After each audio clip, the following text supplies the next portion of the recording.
Okay, so in this video today, I'm going to take you through the process of how I prepare my MDF doors.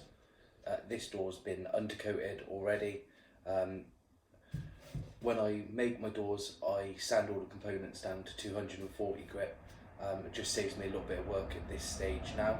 So what I've done is I've sprayed a coat of undercoat. It's a Helmy Aqua Otex undercoat on this door already. So what I'm now going to do is sand over all the flat surfaces with an orbital sander with a 320 grit, and then by hand just sand the profiles around the inside and the edges of the door, and then I'll take you through the spraying process.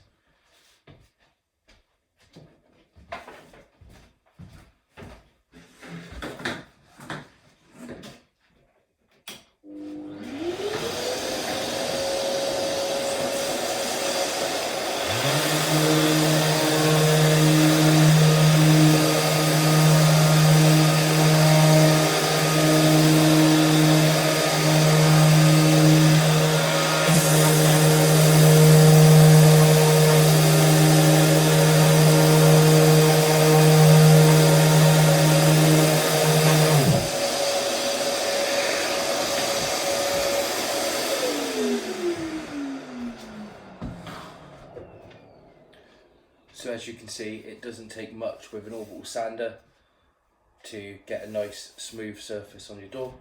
Then all you need to do is just denib all of the profiles.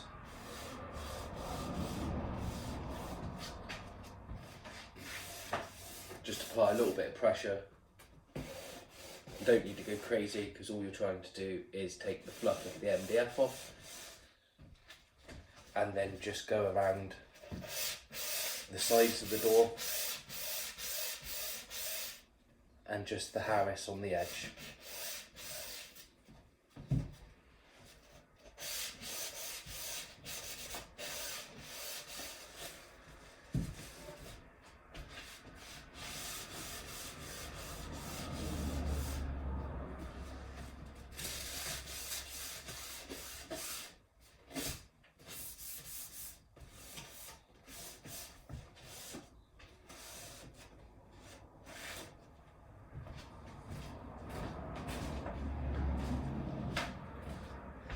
So the next step will be just to give the door a hoover off, just to make sure we get all the fine dust off of it, because you don't want to be spraying the door and having all the dust particles showing up in your final finish.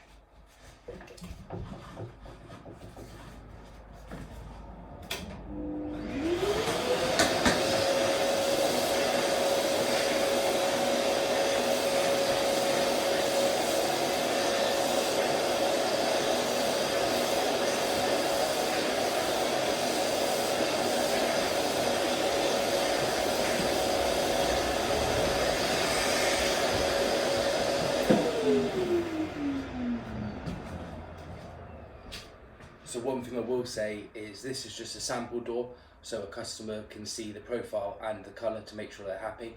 If this was the door for the project, then obviously you would do the same process you've done on the front, on the back, and you would spray the back first before you do the front. This way then it limits the chances of getting any marks in the front surface, which is going to be visible a lot easier than anything on the inside of the door. So now that's all sanded down, hoovered off, what I'll do is I'll just take you through what paint spray I've got, what paint I'm using, and again, you can use any paint. This is just the paint I've found that I've had good results with.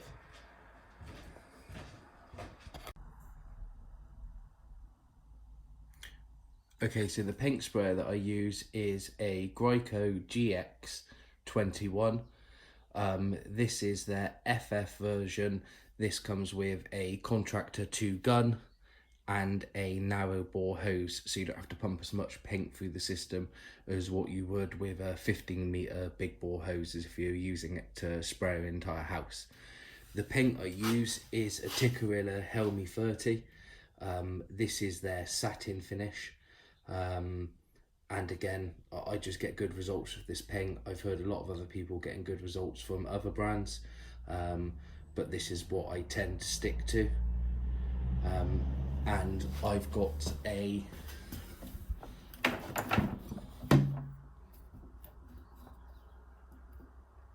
FF low pressure tip, and you can't see it because the gun is dirty and it shouldn't be. I should do a better job at cleaning it. It's a 210 tip, so you get a very fine spray pattern, as well as a lot of control with only having a 4-inch fan. I have got the pressure set quite high because I don't water the paint down.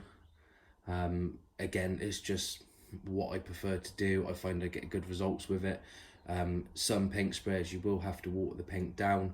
I think Tikkurila you can water down by about 5%, but I've never found the need to. Before I had this paint sprayer, I had the cordless Ultra Max, and again I never watered the paint down with that. I found it handled the thicker paints quite well. So what I'll do now is I'll get the door over to where I do my spraying. It's just a simple set of trestles with an old offcut of MDF with some screws coming up through.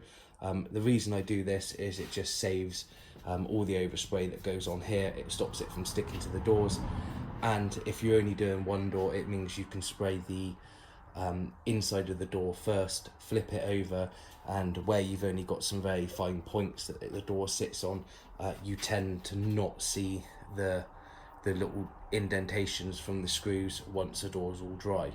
But if I'm doing multiple, I've made a little makeshift drying rack just out of some broom handles and some 4x2, and as you can see, I'm fitting quite a lot on that, and that only takes up about 8 foot by 4 foot wall space, so that is quite a effective way of drying your panels.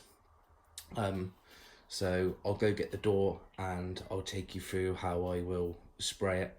Again, this is just my technique. It might not necessarily be the right way, but it works for me. One thing I'd say about spraying is you need to have a bit of a play around, find out what techniques work for you and what finishes you're happy with.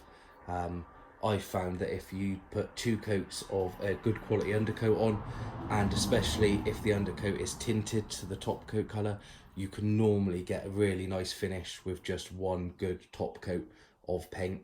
And again, with this Tikkurila, this Helm 30, it tends to be a very hard wearing surface as well. So bear with me and I'll get everything set up. Right, okay, so what I like to do is spray the edge closest to me first, turn the door around, so that then means I can spray the back edge and the 2 sides. I do a pass with the paint sprayer along the length of the door, and then a pass with the paint sprayer along the width. This gets a nice quantity of paint on the door and gives it, in my opinion, the best finish. So I'll go ahead and do that now. Always wear a dust mask when you're spraying water-based paints. Even though it's water-based, they are still extremely dangerous. There's still airborne particles in the air, and you don't really want to be breathing any of it in.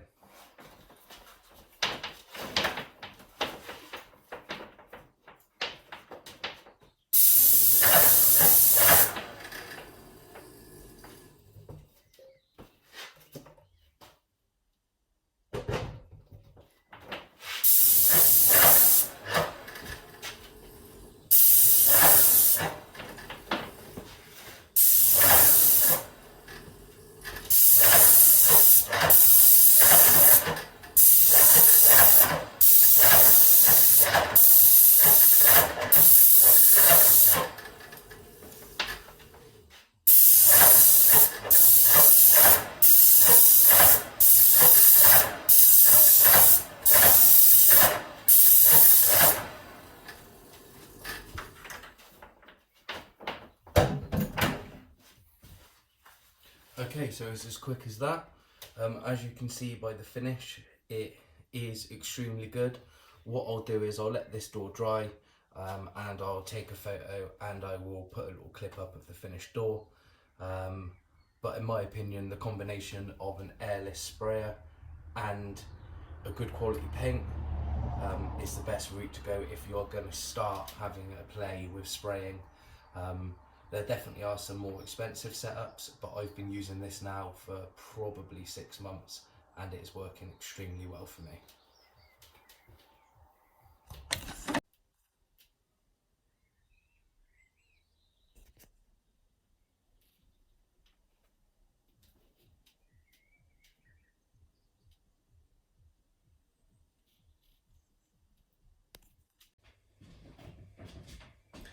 Okay, so thanks for watching. Like I've said, I'm not a professional paint sprayer, it's just something I've started doing in the past 6 months. I started off with a Graco cordless Ultra and I then moved up to a bigger pumped version. The main reason for doing this is I found I was increasingly moving up in the job size, which meant that with the cordless Ultra I was forever replacing the pumps in it. Whereas with the GX21 and some of the other very similar pumps at this sort of size, they are aimed for people doing wardrobes, internal joinery. Obviously there are a lot more expensive sprayers out there, and eventually I will probably look at investing in a bigger pump again, but that would be most likely once I'm into a bigger unit with a dedicated spray room.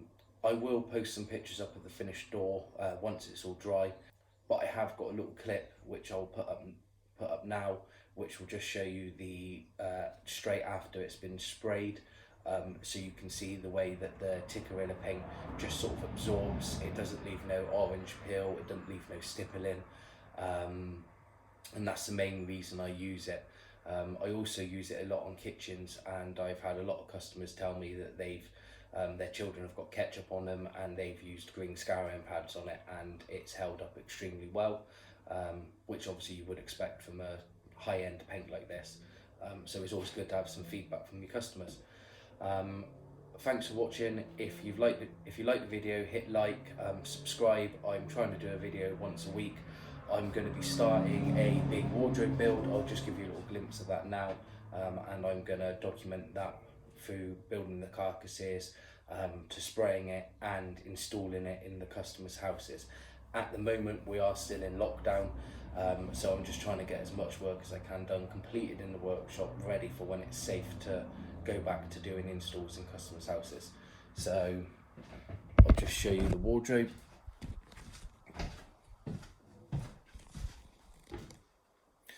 So this is a wardrobe, it's a corner unit. As you can see, I've already got my SketchUp drawings up on my whiteboard in my workshop, along with a cut list and a layout sheet. So yeah, if you're interested in seeing this build, hit subscribe and I will most likely be doing a video once a week on this. Thank you very much.